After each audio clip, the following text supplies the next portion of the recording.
Eb seems to be on a mission today to do his backing. He's picking up really heavy boulders, aren't you? What, darling? You got your strength back. Yeah.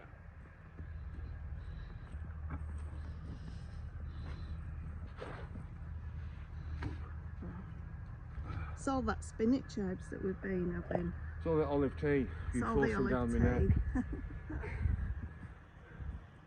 That was a small boulder. Yeah. Well done, Abe. So you've cracked on with this side, and we've got like... Yeah, I seem to have a lot of small stones. Not a lot.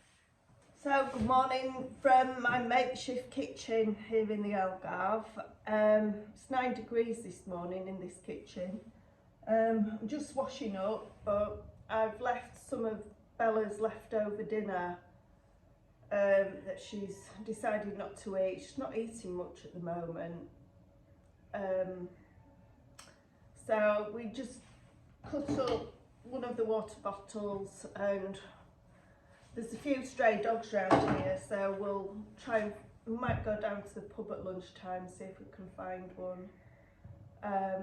Yeah, so this morning, what I actually did, I've ordered some tea seeds from Amazon, so I'm hoping to grow my own tea plants. We'll see how it goes. I'm going to pop it in the Polytunnel. I was cracking on with that. So the tea, I've always drank green tea because, well, I like it. So I've ordered the green tea plants from Amazon, and I've also, well, it's actually the seeds, not the plants. And I've also ordered some coffee seeds. So let's see if we can grow some coffee and tea. That'd be really good. I noticed that there's a big meeting with the leaders that be that wanting us to all eat bugs. And the more you look into it, that bugs are something that are not really digestible. I mean, I'm sure we've all had the odd fly go into your mouth, but certainly not something that I really want to be eating. And this is the thing, they're going to start popping ground up bugs in flour products and whatever. It's been passed by the European Parliament, so it's going to be something that's going to be introduced into your food and maybe into your drinks. Can you imagine if they started putting it in the beer here?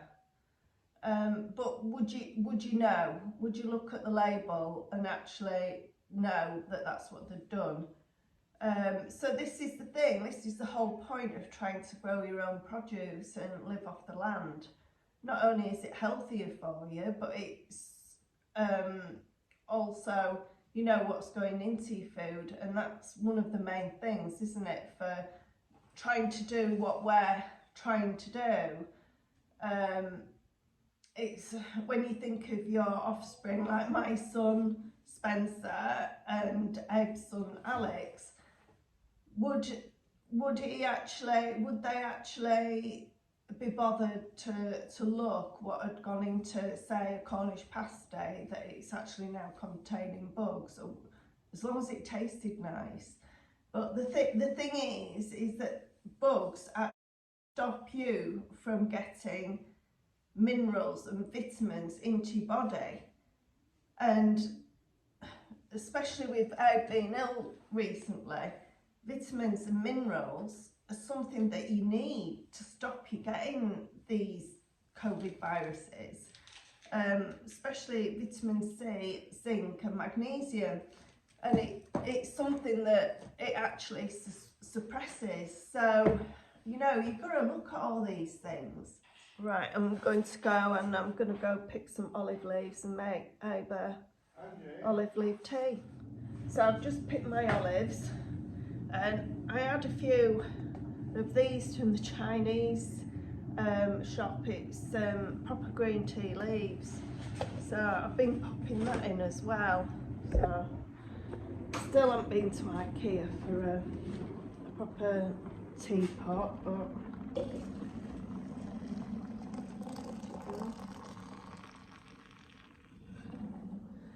leave that for 5 minutes. Right, I'll get on with I'm going to tidy the house today. I didn't do it yesterday. So tidy the house. I'm not going to really tidy the house. I'm just going to clean the floor. Because I'm going to crack on with the bulbs today. I've got some food for this little dog. And I've named him Hatchie. Because unfortunately, little Hatchie's owner died, and he literally lives at the side of the road. So he's not needing food. I think a lot of people actually feed him. It was like really cold conditions last night, so you just feel sorry for them. What is my baby?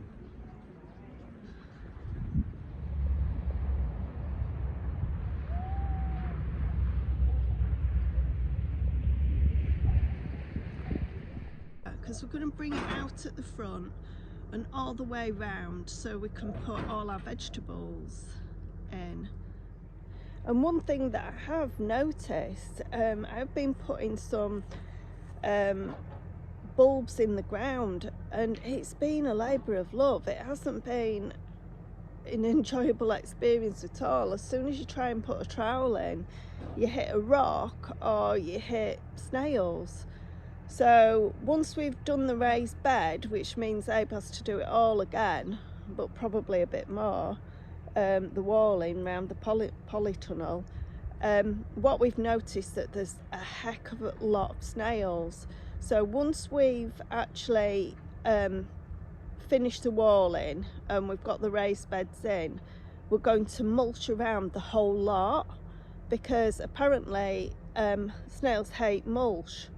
So that's what we're going to do. So we're going to try and give it an assault course of things that they absolutely detest, to try and keep these little critters away.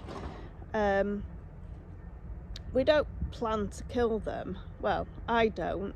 It's a bit different to me. Speaking to our neighbour, he's actually said one of his biggest bugbears is snails. They'll eat everything. So yeah, that's what we're going to try and do. And now I'm going to help Habes pick up some rocks for that final little bit.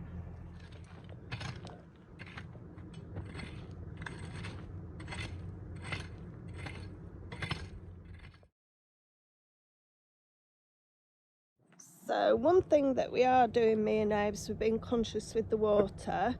We're using the grey water, which is your washing up water. And also, you know, when you're starting a boiler off, you get the cold water first.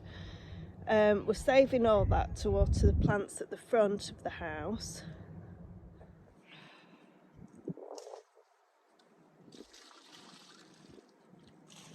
Now around the side of the house, I'll just show you, we have got a pipe that really juts out next to the dunny, and the reason why it juts out is because I didn't want any water getting under the foundations. These walls literally are made out of stone and mud. So the pipe that comes from the sink comes down and it collects water for the dunny.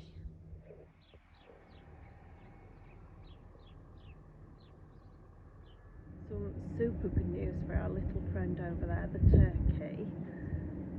Abe was chatting to the owners yesterday, and apparently the women of the house have ganged up against Jose and said you're not allowed to kill the turkey. Last stretch, Abes. Yeah. So how are you feeling now, Abes?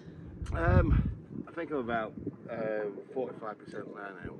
45? 45% now. It takes a long time to get over it because it was a really bad. Yeah. You just have to pick yourself up, and you can't do nothing about it. Yeah. So if you well, you can. You look after yourself. Well, don't the you? thing That's is, the trick, one of the best ways to get rid of anything is to keep yourself occupied. Keep yourself going. Now, if you are really poorly, even though I did have to feed them for nearly 11 days, yeah. if you stay in bed and you sit there, what you do is you just think about it, and your body just doesn't. You kind of dwell on it. Yeah. But if you can keep yourself focused on something else, anything else, yeah. it's a very good way to actually promote healing. Yeah. And the body will find a way of healing itself, no matter what. It overcomes anything. Now, I enjoy doing things like this. Yeah. You know, I do enjoy doing things like this. At least you're in the sunshine. I know you're sweating a bit, but you're in the sunshine And the good thing is, and every cloud has a silver lining. And the good thing is, my stomach was quite big before we moved here, and now I've got it down to a reasonable size, and I'm quite happy with that. So I think the thing is, don't worry about how much you weigh, and that's the thing. Doing this kind of work, it's going to come off you anyway. Yeah. And when we start growing these vegetables, and you're going to eat more vegetables than you ever have, because it's on tap. I'm not. No, I've never really been a vegetable person. You can't say that. We're going to organic farm, mate. Yeah, we're going to go organic turkeys. No. I've already named my dinner pork chop and bacon mash. No. We're not doing that. We're not doing that. Yeah, so it's looking really good. Look at that. So pleased. I can't wait to get started. So this week we should get all our things. We've got loads of seeds that we just need to start off, and just so excited. You're so excited? Yeah, I'm so excited. I've always wanted a greenhouse. Well, you're going to have several greenhouses. I've always wanted a greenhouse. Well, you're going to have several greenhouses. Yeah, we are. Because there is a problem. There is a problem here, and I was talking to local farmers that they do try to grow certain things, and they can't because of the problem with the slugs and the insects. Yeah. They say that they can literally get blitzed overnight. So when you grow things, don't think you're wasting money buying a polytunnel, and don't think you're wasting money doing extra work on it to protect it, to seal it all off, because it will pay for itself within the first few years. Yeah, well, let's hope so. If you work out a polytunnel like this size, should be able to generate at least a minimum £1,000 to €2,000 a year, bare minimum. Now that's more than what it costs to actually erect one. We haven't used tricolas. We've used stones, haven't we? Yeah. So the stones have cost us nothing. It's just a matter of having to pick them up. Oh yes, and dig them out. But at the same time, when we're doing it, we're clearing the land. Yeah, exactly. So it's a triple you're actually working. One job is sorting out another job. Yeah. So how much do you think it's cost then, doing it this way? Well, how big is the polytunnel? It's 10 metres by 4 metres. Okay, it's 10 metres by 4 metres, so I've had to make a stone wall boundary 10 metres by 4 metres. So using cement and sand and a bit of aggregate to mix in with it, and also that would probably cost about €50 maximum. €50 maximum. On the other side of the scale is that the liner costs money, because I always put a liner in the polytunnel. Now the liner, what I would say for the area of front side, because it's fucking insects coming inside. Yeah. That I would say costs around €40. But I buy a big wall, so it's cheaper. Yeah. Now we're going to have to put a liner all the way around the outside as well, won't we? When we do the raised garden. Again, it's optional. You don't, because the liner was for a reason, to stop insects coming into the But I suppose it'll stop insects coming up if we used one. It wouldn't really make a difference. Yeah, because the snails are under the soil, Well, the snails prefer being under the rocks. If you turn a rock over, yeah, I know, you'll find but when snails. I've been digging, I've noticed that the snails yeah, under the soil, so we might as well put a liner all the way around. Yeah, well, if you want a liner, you can have a liner. I want a liner! See, at first, Angela was a bit angry with me buying the liner because it was €280 for a massive roll. Well, the thing is, but now she sees why I want it. The thing is, it is an awful lot of money. Is the liner is an awful lot of money. But the purposes of a liner is, one, to stop weeds growing up, two, stop certain insects coming in, and three, it also, when you're watering your plants, it also lets the water absorb through the ground. Just showing you how wonderful nature is. This old tree has broken, but look there, it's just starting again, and now it's starting to flower. I was just going to come and pick some leaves from the olive bushes down there, but the egrets have decided to come and party on the land, so I'm not going to disturb them. Oh well. Oh look. Yeah. Really do need to come down here and sort out these asparagus bushes, because they're wildly overgrown, but I might do that in another video.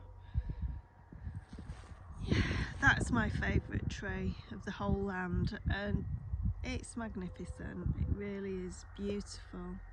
It's a carob tree. Abe's just said something super exciting to me. Shall we get the cover for the Polytunnel? So yeah, so I'll put it on speed frame.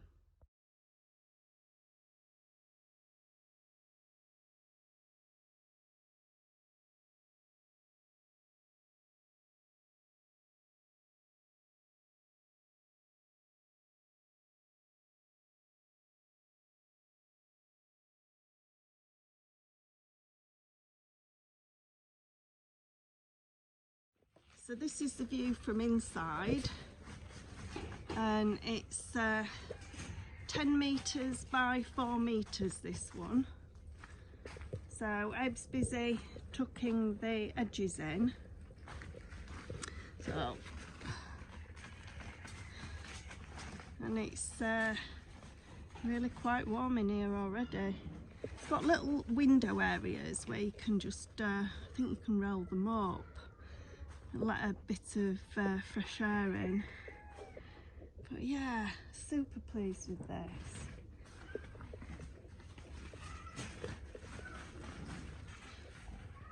So yeah, so he's decided to tuck it all under.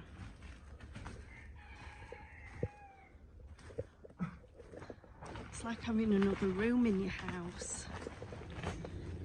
Abe's busy folding it under, aren't you? Yeah. So Abes, what do you think? I think it should be okay. I'm just anchoring it down. Yeah.